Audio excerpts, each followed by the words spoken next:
Hello everyone, आज की इस वीडियो में आप सभी का स्वागत है जिसमें हम लोग बात करेंगे जनवरी के थर्ड वीक के करंट अफेयर्स के बारे में। इससे पहले मैंने आपको 2 वीडियो प्रोवाइड करा चुका है जो कि हमारा वीकली करंट अफेयर्स था। आज हम थर्ड वीक देखेंगे, यानी 14 से लेकर के 21 जनवरी 2024 के जो भी महत्वपूर्ण घटनाएँ थी वो मैंने यहाँ पर लिख रखा है। इसके अलावा आपको हमारे जो मंथली नोट्स होता है उसमें आपको मिलेगा।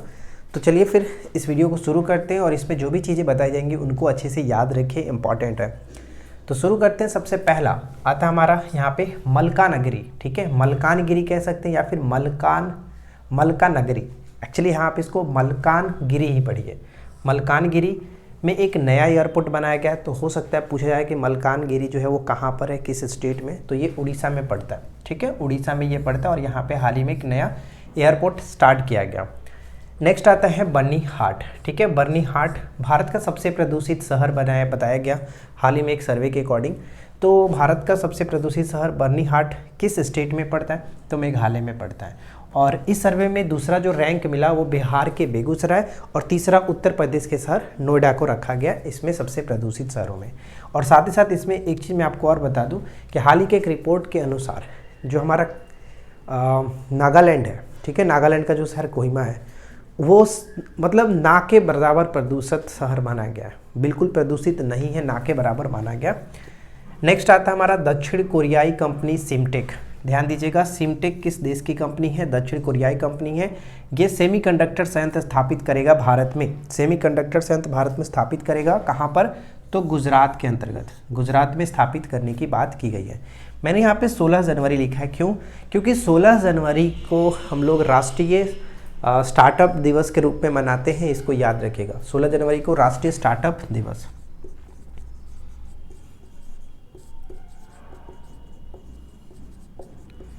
राष्ट्रीय स्टार्टअप दिवस ये याद रखना है, ठीक है। नेक्स्ट आता है हमारा कि भूटान के नए पीएम कौन बने हैं? भूटान के नए प्रधानमंत्री बने हैं सोरिंग तोबगे। सोरिंग तोबगे जो कि इनका ये दूसरा कार्यकाल होगा 13 से 18 तक, मतलब ये पहले कार्यकाल इनका था, ठीक है, दूसरा कार्यकाल अब यहाँ से स्टार्ट हो रहा है। नए प्रधानमंत्री बने हैं सेरिंग तोबगे, ठीक है। अटल सेतु हाल ही में चर्चा में रहा। अटल सेतु जो कि मुंबई में खोला गया, दुनिया का सबसे मतलब दुनिया का 12वां सबसे लंबा ये ब्रिज बनाया गया समुद्र के ऊपर। तो इसकी लंबाई कितनी रहेगी? इसकी लंबाई 21.8 किलोमीटर है। 21.8 किलोमीटर, ये याद रखना है, ठीक है। नेक्स्ट आता है कि 76वीं धनु यात्रा जो है महोत्सव है, धनु यात्रा महोत्सव उड़ीसा में मनाया जाता है प्रत्येक वर्ष, तो याद रखना है। विश्व आर्थिक मंच की 54वीं बैठक कहाँ की गई? तो ये प्रत्येक वर्ष इसका बैठक दावोस में ही होता है, स्विट्जरलैंड के दावोस में। लेकिन याद यहाँ पे ये रखना है कि कौन सी बैठक थी? 54वीं वार्षिक बैठक थी दावोस में, राइट। नेक्स्ट आता है कि ऑपरेशन अमृत जो कि चलाया गया है केरल में। ऑपरेशन अमृत क्या है? तो एंटीबायोटिक दवाओं के अत्यधिक शोधन को कम करने के लिए ये चलाया गया है ऑपरेशन अमृत केरल के अंतर्गत, राइट। नेक्स्ट देखिए कि सर्वश्रेष्ठ फीफा फुटबॉलर का पुरस्कार किसको मिला? सर्वश्रेष्ठ फीफा फुटबॉलर, तो अगर मेंस की बात करें तो लियोनल मेसी जो है इनको, और अगर महिला में बात करें तो एटना बोनमाटी, ठीक है, एटना बोनमाटी। ये दोनों याद रखिएगा, इन दोनों लोगों को इस वर्ष का सर्वश्रेष्ठ FIFA footballer of the year के रूप में चुना गया है, राइट। नेक्स्ट आता है कि सहयोग काइजिन जो कि अभ्यास है जापान और भारत के बीच ये होता है, और समुद्री तटीय सुरक्षा अभ्यास है, दोनों अपनी साझा करते हैं।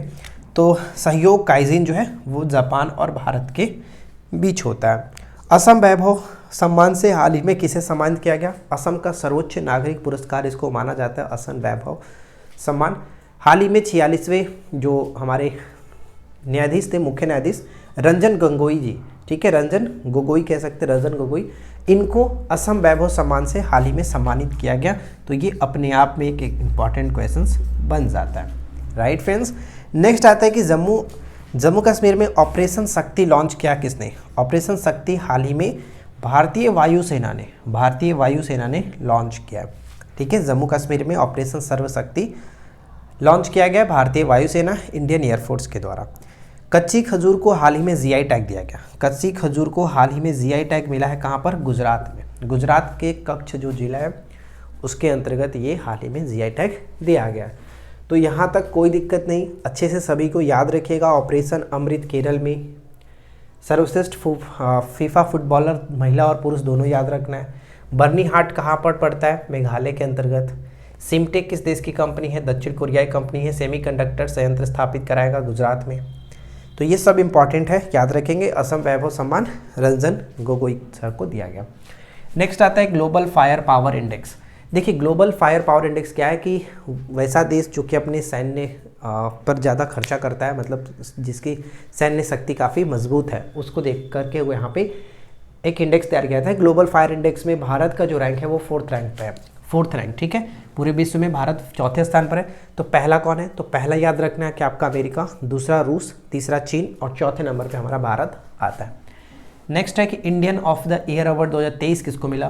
तो Indian year of the award 2023 जो दिया गया वो एस सोमनाथ, इसरो के जो चेयरमैन एस सोमनाथ हैं, उनको ये पुरस्कार दिया गया। इंडियन ऑफ द ईयर 2023 का अवार्ड दिया गया। गंगा सागर मेला प्रत्येक वर्ष लगता है कहाँ पर? पश्चिम बंगाल में। गंगा सागर मेला याद रखेंगे, स्टैटिक में कई बार ये क्वेश्चन ऑलरेडी पूछा जा चुका है, तो याद रखना है गंगा सागर मेला का आयोजन प्रत्येक वर्ष पश्चिम बंगाल में किया जाता है। विंग्स इंडिया 2024 प्रदर्शनी कहाँ हुआ? विंग्स इंडिया 2024 का प्रदर्शनी किया गया हैदराबाद के बेगमपेट हवाई अड्डे पर। बेगमपेट हवाई अड्डा कई बार एग्जाम्स में पूछा जा चुका है कि बेगमपेट हवाई अड्डा किस शहर में स्थित है? तो हैदराबाद याद रखना है, ठीक है, हैदराबाद। नेक्स्ट आता है कि अनकॉमन लव, ठीक है, an uncommon love. An uncommon love जो है ये सुधा मूर्ति और नारायण मूर्ति के लव पर आधारित है और ये पुस्तक हाल ही में लॉन्च किया गया चित्रा बनर्जी ना, बहुत इंपॉर्टेंट रहेगा। चित्रा बनर्जी, ध्यान रखिएगा, चित्रा बनर्जी के द्वारा ये पुस्तक लॉन्च किया गया। भारत का पहला मदर मिल्क बैंक, भारत का पहला मदर मिल्क बैंक जो कि कहाँ खोला गया? तो भारत का पहला मदर मिल्क बैंक खोला गया है आपका पंजाब के मोहाली में, ठीक है, पंजाब के मोहाली शहर में खोला गया भारत का पहला मदर मिल्क बैंक। भारत की 9वीं शास्त्रीय भाषा के रूप में किसको चुना गया? भारत की 9वीं शास्त्रीय भाषा के रूप में फारसी को चुना गया है। ये चीज़ याद रखना है, फारसी को चुना गया, पहले 8 थी अब 9 हो जाएगा फारसी को। International balloon festival, international balloon festival जो है वो पोलामी तमिलनाडु के पोलामी में आयोजन किया गया। पोलामी सबसे मजबूत करेंसी के रूप में हाल ही में एक रिपोर्ट के अनुसार दुनिया के सबसे मजबूत करेंसी जो है, मुद्रा जो है वो कौन सा है? तो यहाँ पे ध्यान रहेगा कुवैती जो दिनार है, कुवैती दिनार दुनिया की सबसे मजबूत करेंसी है। सेकेंड रैंक पर आता है आपका बहरीनी दिनार, थर्ड रैंक पे आता है ओमानी रियाल, ठीक है, ओमानी रियाल। और इन सभी में यूएस डॉलर जो है वो 10वें स्थान पर रखता है। यूएस डॉलर का स्थान कौन सा है? 10वां नंबर पर है US dollar. General Bipin Rawat stadium कहाँ पर है? जनरल बिपिन रावत स्टेडियम हाल ही में बनाया गया, तो ये आपका बारामूला ज़िले में, जम्मू कश्मीर के बारामूला ज़िले में जनरल बिपिन रावत स्टेडियम। खेलो इंडिया यूथ गेम्स 2024 का आयोजन कहाँ पर किया गया? ध्यान दीजिएगा, खेलो इंडिया यूथ गेम का आयोजन जो है इस बार 6ठा संस्करण चेन्नई में होगा। इससे पहले जो इसका आयोजन किया गया था मध्य प्रदेश के भोपाल शहर में किया गया था, जहाँ पर हरियाणा इसका विजेता रहा था, ठीक है, हरियाणा इसका सॉरी महाराष्ट्र विजेता रहा था, हरियाणा सेकेंड रैंक पे था। थर्ड रैंक पे जो कि हम देख सकते हैं मध्य प्रदेश खुद जहाँ पर आयोजन हुआ वो थर्ड रैंक पे था। तो ये चीज़ याद रखिएगा, महाराष्ट्र 161 पदक के साथ फर्स्ट रैंक पर था, ठीक है। तो खेलो इंडिया यूथ गेम्स 2024 का आयोजन जो होगा वो 6ठा संस्करण चेन्नई में जवाहरलाल नेहरू स्टेडियम में, Jawaharlal Nehru stadium 6th addition, ठीक है, 6th एडिशन होगा आपका चेन्नई में। नेक्स्ट है कि महतारी वंदना योजना। महतारी वंदना योजना ये छत्तीसगढ़ की योजना है जो कि इसको फिर से स्टार्ट किया गया। तो महतारी वंदना योजना छत्तीसगढ़। 8वीं बार Balkan athlete of the year, Balkan athlete of the year का अवार्ड किसको मिला? नोवाक जोकोविच। ध्यान दीजिएगा, नोवाक जोकोविच को ये अवार्ड दिया गया, Balkan athlete of the year का अवार्ड, राइट। पक्के पागा हॉर्नबिल महोत्सव, हॉर्नबिल नागालैंड में होता है, लेकिन ये दो नाम यहाँ पे थोड़ा सा जोड़ा गया है। पक्के पागा हॉर्नबिल महोत्सव अगर पूछा जाए तो फिर वहाँ पे आपको अरुणाचल प्रदेश को टिक करना पड़ेगा, अरुणाचल प्रदेश को याद रखेंगे। ऑपरेशन मार्ग बार्ग समाचार, ऑपरेशन मार्ग बार्ग समाचार जो है ये एक स्टार्ट किया गया ईरान के खिलाफ पाकिस्तान के द्वारा। इन दोनों के बीच अभी फिलहाल हाल ही में युद्ध चल रहा था, तो ईरान ने पाकिस्तान पर वार किया, तो इसके पलटवार जवाब देते हुए ऑपरेशन मार्कबार समाचार पाकिस्तान ने स्टार्ट किया ईरान के खिलाफ। तो ये चीज़ याद रखेंगे, ठीक है, इधर कोई दिक्कत नहीं। इसमें जो बुक मैंने आपको बताया an uncommon love, Chitra Banerjee के द्वारा, याद रखेंगे। भारत का पहला मिल्क बैंक मोहाली पंजाब में खोला गया। ये सबसे इंपॉर्टेंट रहेगा कि 9वीं शास्त्रीय भाषा कौन बना, फारसी। और गंगा सागर मेला हमेशा पूछा जाता है, याद रखेंगे। इंडियन ऑफ द ईयर का अवार्ड किसको मिला है, एस सोमनाथ, ठीक है। तो ये जितने भी बताए गए इन सभी को अच्छे से याद रखिएगा। खेलो इंडिया यूथ गेम्स का 6ठा संस्करण आपका ये होगा, चेन्नई में आयोजन किया जा रहा है। 5वां संस्करण हुआ था मध्य प्रदेश के भोपाल में। चलिए नेक्स्ट पढ़ते हैं। अगला पॉइंट हमारा आता है कि करबो बर्डे मलेरिया मुक्त हाल ही में घोषित किया गया। WHO ने इसको मलेरिया मुक्त घोषित कर दिया है। और दुनिया में टोटल 43 ऐसे कंट्रीज हैं जो कि WHO के द्वारा मलेरिया मुक्त घोषित किए गए। मलेरिया मुक्त किसी देश को तब घोषित किया जाता है जब उसके पिछले 3 साल में एक भी रिकॉर्ड सामने नहीं आता है उस बीमारी से, तब हम उसको मलेरिया मुक्त घोषित कर सकते हैं। ये ऐसा रूल है। तो यहाँ पे करबे बर्डे जो है वो अफ्रीका महाद्वीप का एक ऐसा देश बना। एक्चुअली ये अफ्रीका महाद्वीप का तीसरा देश है। इससे पहले मॉरिशस और साथ ही साथ अल्जीरिया, 2 पहले ही मलेरिया मुक्त घोषित किए जा चुके थे, और तीसरा ये बना करबो बर्डे। तो याद रखेंगे करबो बर्डे का संबंध हो जाता है अफ्रीका महाद्वीप से, राइट। नेक्स्ट आता है कि विश्व का पहला परमाणु बैटरी हाल ही में बनाया गया चीन के द्वारा। विश्व का पहला परमाणु बैटरी चीन के द्वारा बनाया गया। नेक्स्ट आता है जनजाति जनगणना। जनजाति जनगणना शुरू करने वाला दूसरा राज्य, तो अभी हाल ही में